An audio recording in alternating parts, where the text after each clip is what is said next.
ራሳችሁን ስትገልጹ እንዲሁም ሌሎችን ስትገልጹ እነዚህ ምርጥ 10 ቃላቶች ትጠቀማላችሁ ማለት ነው right nothing is impossible የማይቻል ነገር የለም welcome back to my channel ዛሬ አንድ ጥያቄ ልጠይቃችሁ ስለ ራሳችሁ ስታወሩ ምን ትላላችሁ ብዙ ጊዜ I'm happy I'm friendly I'm hard worker ብዙዎቻችሁ ታዲያ ስትጠየቁ ይሄንን መመለስ ይቀናችኋል ዛሬ እነዚህን ኮመን የሆኑ ቃላቶች ትተን እንደ አድቫንስድ የሆኑ እንግሊሽ ስፒከሮች የሚጠቀሟቸው ምርጥ የሚባሉ 10 ምርጥ ቃላትን በዚህ ቪዲዮ አስተምራችኋለሁ እስከ መጨረሻው አብራችሁኝ ተከታተሉ እንዳረሱ this is a home nothing is impossible በይዱ ቋንቋ የማይቻል ነገር የለም ወደ ቪዲዮ እንሂድ alright እንግዲህ እነዚህን ቃላቶች አሁን በቀጥታ ሰነግራችሁ የመጀመሪያው ሴክሽን ላይ ወስዳችኋለሁ successful people እናገኛለን successful people ምን ተብለው ሊገለጹ ይችላሉ እንደዚህ አይነት successful የሆኑ ሰዎች ምን ብላችሁ እንደምገልጹ በተለያዩ ቃላቶች አሳያችኋለሁ ማለት ነው የመጀመሪያው እንግዲህ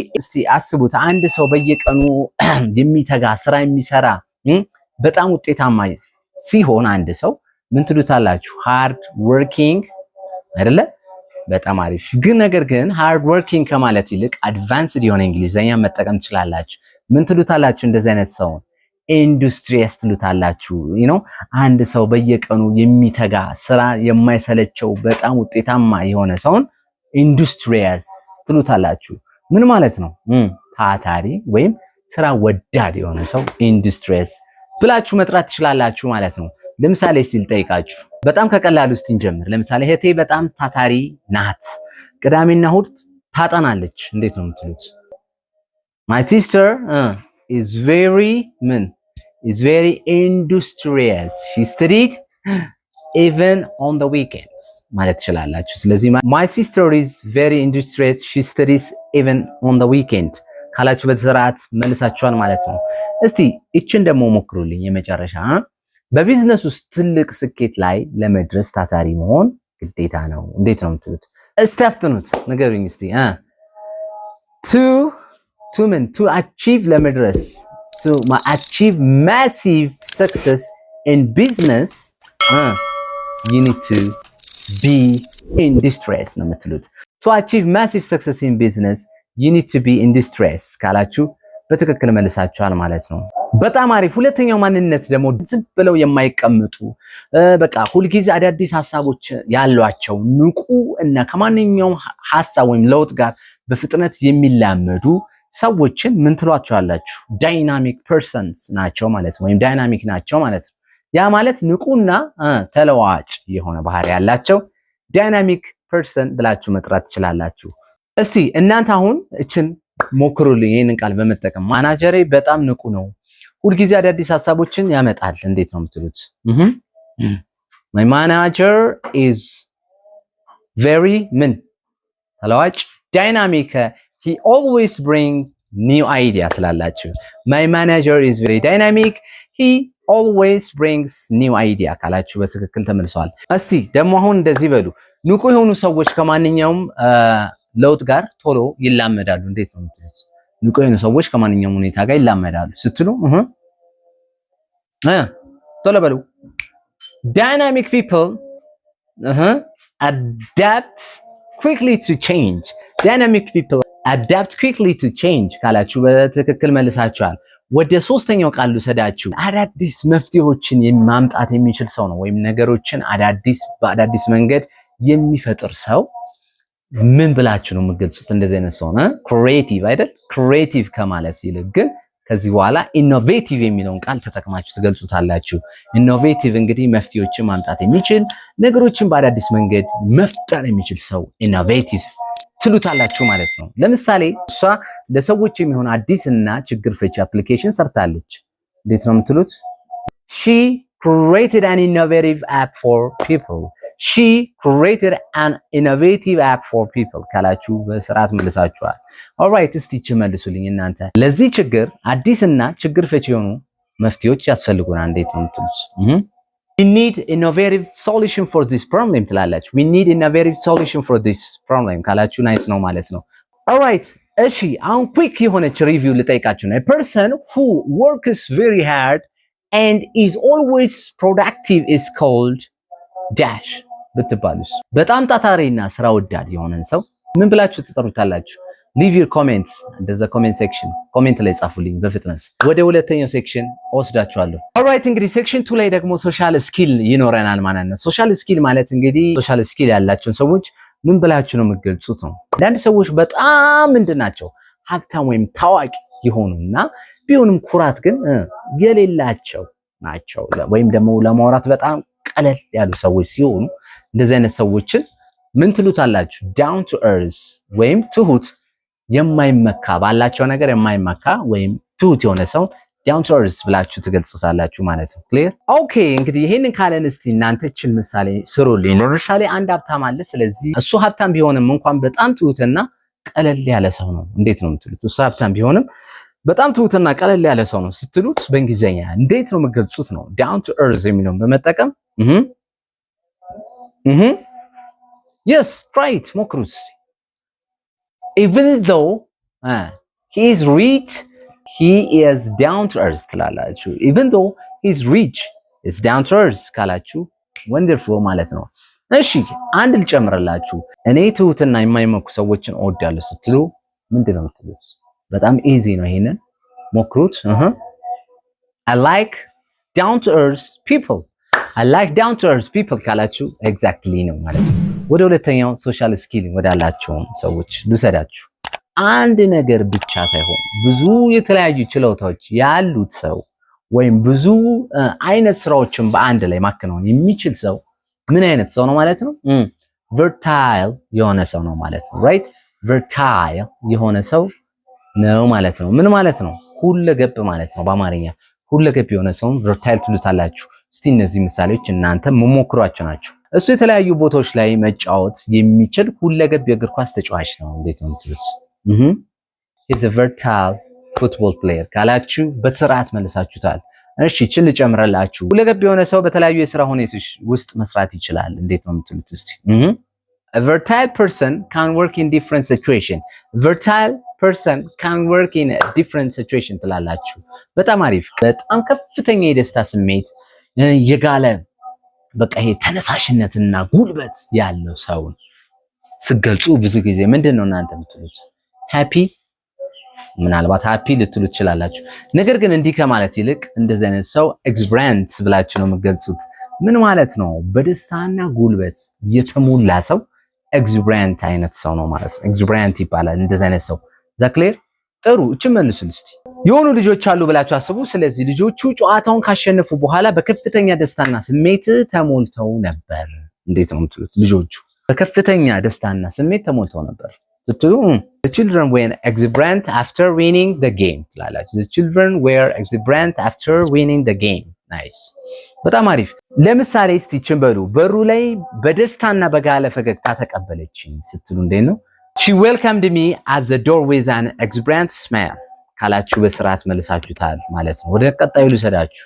አንድ ሰው ስሜቱን የሚረዳ ሰው ሆኖ ማንም ሳይነግረው በውስጡ ስሜት ብቻ ወይም ገጽ ብቻ ነገሮችን አስቀድሞ መረዳትና ማስተዋል የሚችል አይነት ሰው ምንድነው የሚባለው? እንደዚህ አይነት ሰው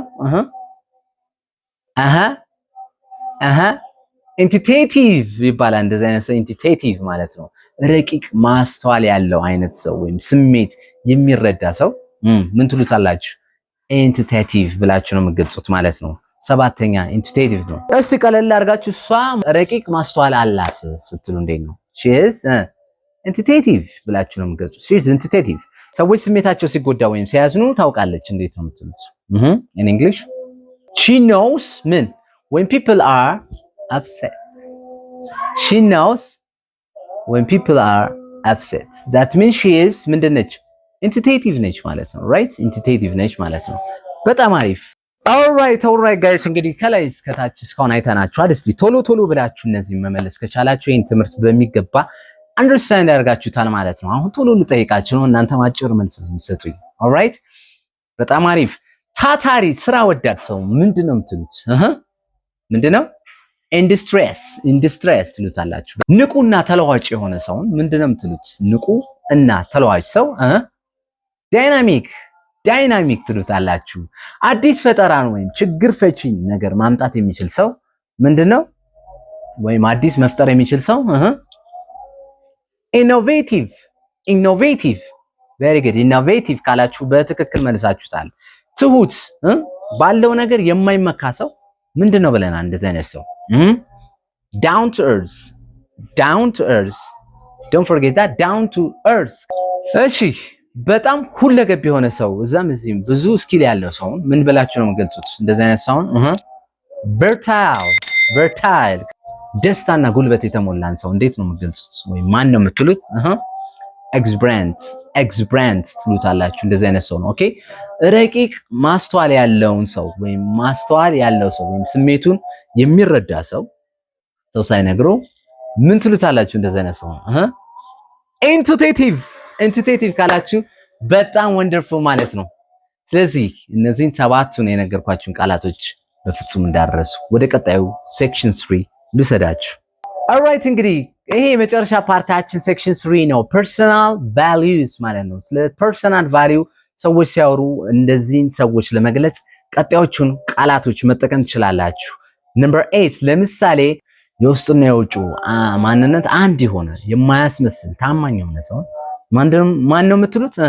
ጄኑዊን ትሉታላችሁ። ጄኑዊን እንደዚህ አይነትን ሰው ጄኑዊን እውነተኛ ወይም ግልጽ የሆነን ሰው ጄኑዊን ነው ማለት ትችላላችሁ ማለት ነው። በጣም አሪፍ። እችን እስቲ እናንተ ሞክሯት። የእናንተ ጓደኛ እሷ እውነተኛና ታማኝ ጓደኛ ናት እንዴት ነው የምትሉት? እሷ እውነተኛና ታማኝ ጓደኛ ናት ስትሉት ምንድነው የምትሉት? she is a genuine friend ካላችሁ ፐርፌክት ነው ማለት ነው። እሺ ያቀረበው ይቅርታ እውነተኛ ነበር እንዴት ነው የምትሉት? ያቀረበው ይቅርታ እውነተኛ ነበር ስትሉ ምንድነው የምትሉት? ባጭሩ his apology was genuine ነው የምትሉት። that's right በጣም good። ወደ ቀጣዩ ልሰዳችሁ።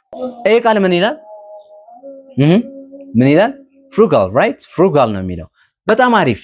stinky ወይም ንፉግ የሆነ ሰው ማለት አይደለም። stingy ማለት ይህ ማለት ሳይሆን ይልቁንም አስፈላጊ ወጪዎችን የሚቀንስና ገንዘብን በጥበብና በጥንቃቄ የሚይዝ ሰውን ይገልጻል ይሄኛው ቃል ማለት ነው። ስለዚህ ገንዘቡን በአግባቡና በጥበብ የሚጠቀም ሰው ምን ትሉታላችሁ? frugal ብላችሁ ነው የምትገልጹት። frugal ያ ማለት ምንድነው? ብልህ ቆጣቢ የሆነ ሰውን frugal ብላችሁ ነው የምትገልጹት ማለት ነው። definitely right በጣም ጥሩ። የእናንተ አባት ብልህ ቆጣቢ ቢሆን አባቴ ብልህ ቆጣቢ ነው እንዴት ነው የምትሉት? my father is frugal ትሉታላችሁ። ቆጣቢ መሆኔ ገንዘብ እንዲይዝና እንድቆጥብ አድርጎኛል እንዴት ነው የምትሉት? being frugal helped me to save money ካላችሁት definitely right ናችሁ ማለት ነው። let me proceed to the next one።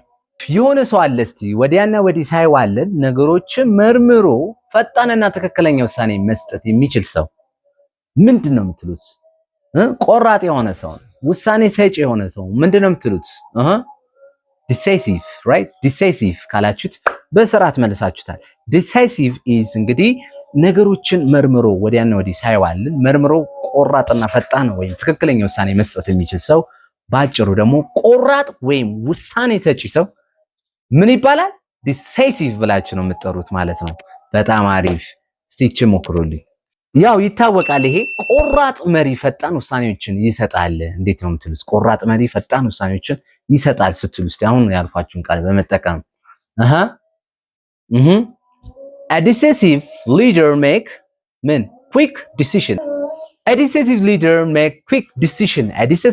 make quick decision ካላችሁ በስርዓት ነው የመለሳችሁት። የመጨረሻ ጥያቄ ልጠይቃችሁ። እሷ ቆራጥ ስለሆነች ያገኘችውን እድል ወዲያው ትጠቀማለች እንዴት ነው የምትሉት? እሷ ቆራጥ ስለሆነች ያገኘችውን እድል ወዲያው ትጠቀማለች ምንድነው የምትሉት? she is decisive and accepted the opportunity immediately ነው የምትሉት። she is decisive and accepted the opportunity immediately ካላችሁ ምንም ጥያቄ የለውም you are the one። በጣም አሪፍ ናችሁ። እስቲ አጠር ያለች ሪቪዥን ኩዌስችን ልጠይቃችሁ። እናንተ ቶሎ ነው የምትመልሱልኝ። እውነተኛና ግልጽ የሆነ ሰው ምን ይባላል ብያችኋለሁ? genuine don't forget that genuine ይባላል። ብልህ ቆጣቢ የሆነ ሰውስ frugal ነው የምትሉት ማለት ነው። በጣም ጥሩ። ቆራጥ ውሳኔ ሰጪ ሰው ምን ትሉታላችሁ? decisive ካላችሁት 100% ይሄንን ሌሰን በሚገባ ጥንቅቅ አድርጋችኋል ማለት ነው። This is all about for today my family። በጣም አሪፍ። እንግዲህ ዛሬ ያየናቸው 10 ምርጥ አድቫንስድ እንግሊሽ ቃላቶች እነዚህን ይመስላሉ ማለት ነው። describing people, describing yourself፣ ራሳችሁን ሲገልጹ እንዲሁም ሌሎችን ሲገልጹ እነዚህ ምርጥ 10 ቃላቶች ትጠቀማላችሁ ማለት ነው። ራይት። ስለዚህ እስቲ አሁን let me give you the chance for you። እስቲ ለእናንተ ደግሞ እድል ልስጣችሁና በሁለት ቃላት ራሳችሁን ግለጹ ብትባሉ፣ ለምሳሌ እኔ ምን ልል እችላለሁ? I'm versatile and down to earth or I'm industrious and genuine ብዬ ልገልጽ እችላለሁ። እናንተስ ልክ እንደዚህ እስቲ በሁለት ቃል ከተማራችሁት ቃል ውስጥ በሁለት ቃል ራሳችሁን ግለጹልኝ። leave your comment under the comment section። እስቲ እቺን ደግሞ ኮሜንት ላይ የምትጽፉልኝ ፈጣን የሆነች አጭር መልስ ነው ማለት ነው። እናቴ ረቂቅ ማስተዋል አላት ስትሉ እንዴት ነው? እናቴ ረቂቅ ማስተዋል አላት። ይሄን ቪዲዮ ካያችሁ በስርዓት ይሄንን መመለስ ትችላላችሁ። መልሳችሁን በኮሜንት ላይ ጻፉልኝ። ቪዲዮን ከወደዳችሁት ላይክ እና ሼር ማድረግ እንዳትረሱ። እንዲሁም ለዚህ ቻናል አዲስ ከሆናችሁ don't forget to like and subscribe አድርጉ፣ ሼር አድርጉት። with the language tube nothing is impossible የማይቻል ነገር የለም። በቀጣይ አሪፍና ምርጥ ቪዲዮ ይዤላችሁ እመጣለሁ። እስከዛው ባይ ባይ ቻው።